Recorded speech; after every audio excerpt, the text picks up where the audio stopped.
මිනාසන් කොනිචිවා. ඉතින් අද අපි අලුත් පාඩමකින් අලුත් දවසක් අලුත් පාඩමකින් තමයි අද අපි හමු වෙන්නේ. ඉතින් ළමයි අපි නිහොන් වල ඒ කියන්නේ ජපන් වල නිහොන්ගෝ ජපන් භාෂාවේ අපි අද කතා කරන්න යන්නේ කරදා. What is meaning කරදා? කරදා කියන්නේ බොඩි. ඒ කියන්නේ මේ අපේ ඇස්, කන්, නාහය, කට අත්වලට කකුල් වලට ජැපනීස් වලින් කියන්නේ කොහොමද කියලා තමයි අද අපි කතා කරන්නේ. අපි ඔය ඇහැ කන නාසයට කාංචි වලින් කියන විදිහත් අපි මේ ගමම කරගෙන යමු. හිරගනා වලිනුත් එතකොට දැන් කන නම් මිමිනේ. මම මිමි කියලා හිරගනා වලිනුත් ලියනවා. එතකොට කනට අදාළ කාංචිය මිමි කියන කාංචියත් මම කියා දෙනවද ඔයගොල්ලන්ට. ඉතින් ඇසට කියන්නේ මේ කියලා. ඇස මේ. කනට කියන්නේ මිමි කියලා. ඇස මේ, කන මිමි. කටට කියන්නේ කුචි කියලා. කට කුචි. අත්වලට කියන්නේ තේ. කකුල් වලට legs වලට කියන්නේ අපි අශි කියලා. අශි කකුල, තේ අත, මිමි කන, මේ ඇස. ඔන්න ඔය විදිහට තමයි කුචි කට.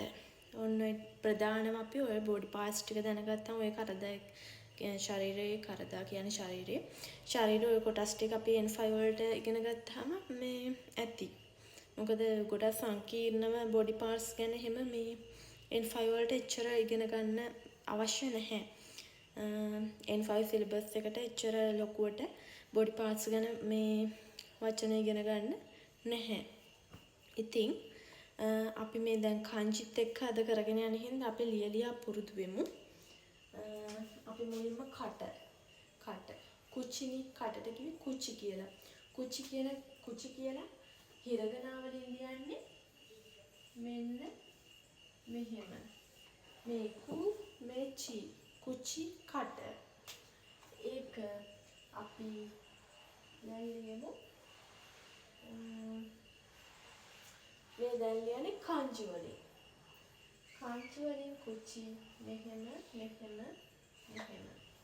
හරිම ලේසි. කොටුවක් වගේ තමයි. ඒකේ මේ ස්ටෙප් තියෙන්නේ මෙහෙට. පළවෙනි එක මෙහෙට. මෙහෙ එක. මෙහෙට දෙක. මෙහෙට තුන. මේ පැත්තට ඉර. මෙහෙම.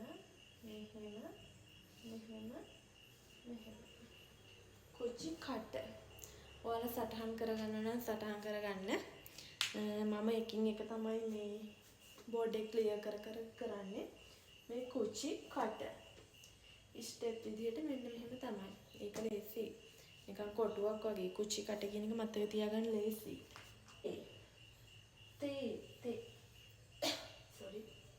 තේ අක්ෂරය තමයි මේ. මේ හිරගෙන තේ අකුර. තේ කියන්නේ අත. තේවල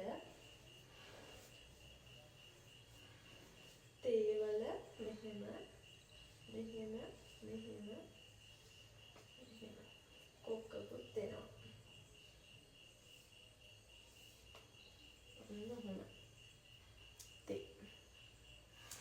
ඊට පස්සේ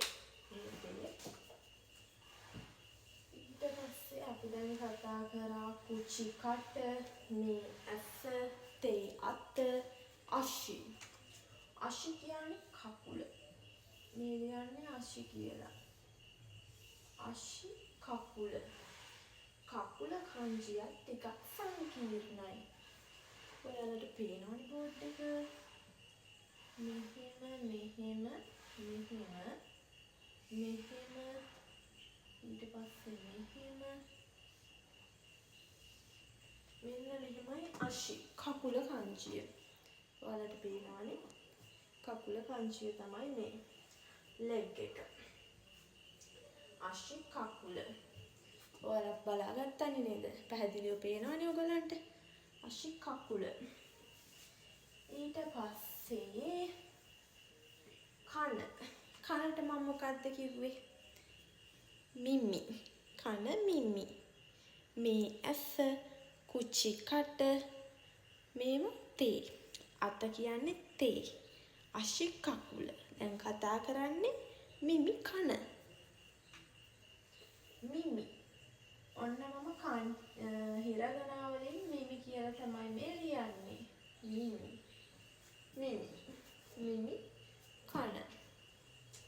මේකත් ටිකක් බලා ගන්න ඕනි. මෙහෙම. මෙහෙම. මෙහෙම. මෙහෙම. මෙන්න මෙහෙම. මේ ලයින් එකට ටික වෙනවා. ඔන්න තමයි මිමි. ආයි පෙන්නුම් නැත්තම් මෙහෙමනේ. 1 2 3 4 5 ඔන්න ඔහොමයි. මිමි කන. ඉතින් ඔයාලට අද පැහැදිලි වුණා කියලා මම හිතනවා.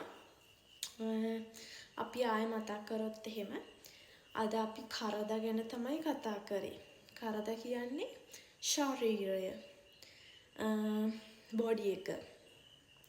එතකොට මෙයා ප්‍රධාන වශයෙන්ම අපි දැනගන්න ඕනි කොටස් ටිකක් තමයි අපි අද කරේ.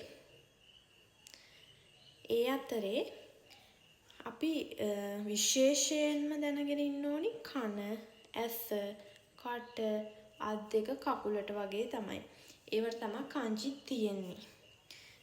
ලොකුවට කංජි ගැන අධ්‍යයනය කරන්න ඒක තමයි අවශ්‍ය වෙන්නේ. අපි ඉස්සරහට තව අනිත් දේවල් ගැන කතා කරමු. ඉතින් අද අපි කතා කරේ කනට කියන්නේ මොකද්ද? කන. කනට කිව්වේ ඊයකට මොකද්ද කිව්වේ? මිමි. ඇසට කිව්වේ මේ. ඇස අයි එක මේ. කට මවුත් කුචි. කුචි. ඊට පස්සේ අත හෑන්ඩ් එකට කිව්වේ අපි මොකද්ද? තේ. තේ හෑන්ඩ්. මේ තේ හෑන්ඩ්. ලෙග් එකට කකුල් වලට අපි කියන්නේ අශි කියලා. අපිට මෙතනින් සංකීර්ණ කංජි දෙකක් හම්බුනේ මොනවද? අතටයි කකුලටයි. අතට කිව්වේ මොකද්ද? තේ. කකුලට කිව්වේ මොකද්ද? අශි. ඒ දෙක පොඩ්ඩක් සංකීර්ණ වුණා. ඉතින් අපි කරදා ගැන කතා කරලා ඉවරයි. අදට ඉවරයි කරදා ගැන කතා කරලා. ජපන් භාෂාවේ ගත්තාම අපිට වැදගත්ම දෙයක් තමයි මේ කංජි කියන්නේ. අපි ඕමනාවෙන් අවධානයෙන් ඉගෙන ගන්න ඕනි දෙයක් තමයි කංජි කියන්නේ.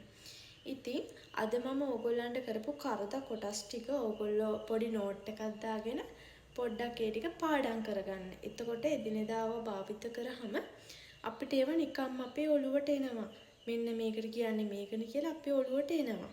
එතකොට අපිට ජපන් කියන්නේ ජපනීස් කියන්නේ ලේසි ඊසි සබ්ජෙක්ට් එකක් වෙනවා. ලැන්ග්වේජ් එකක් වෙනවා. ඉතින් අද ලෙසන් එකෙන් ලෙසන් එක ඉතින් අදට ඉවර කරනවා මම. ඉතින් නැවත දවසක අපි හමු වෙමු. හැමෝටම ඉතින් කියන්න තියෙන්නේ හොඳට ඔයගොල්ලෝ පාඩම් කරන්න. මේ කියා දෙන චූටි චූටි ලෙසන් ටික නෝට් එකකට දාගෙන ඔයගොල්ලෝ හැමදාම every day ඔයගොල්ලෝ ප්‍රැක්ටිස් වෙන්න.